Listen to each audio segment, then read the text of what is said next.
Hey guys, Rusty here at WHP. Today I'm working on a 2013 Volkswagen, I don't know how to pronounce it, tiguan or something like that, but as you can see, we have a blown head gasket. So if you have compression coming out like this, and we just started it, and you get steam like that, tail sign or blown head gasket, add water, most of the time it'll kill it.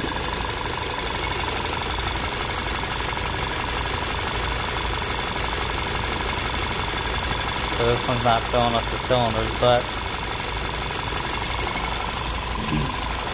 exhaust coming out the coolant. Nothing coming out the back though. So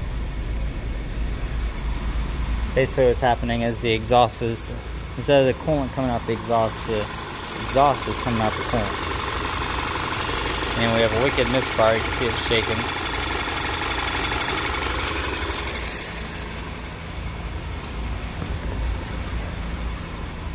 Check engine light was flashing, it decided to stop. We're only at 130,000. That doesn't mean these vehicles are crap, that just, I mean, you could see under the hood that this thing is not well maintained, but tail sign of a blown head gasket would be exhaust steam out the radiator or coolant reservoir. So this one's got it coming out there. Cannot be anything else. The engines for these are 3,500.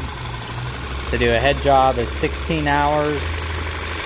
To do it correctly, you're looking at about $3 grand. But hey, we'll see if we can sell this one. Check us out on Facebook, hit the like button, subscribe, and as always, keep wrenching, guys.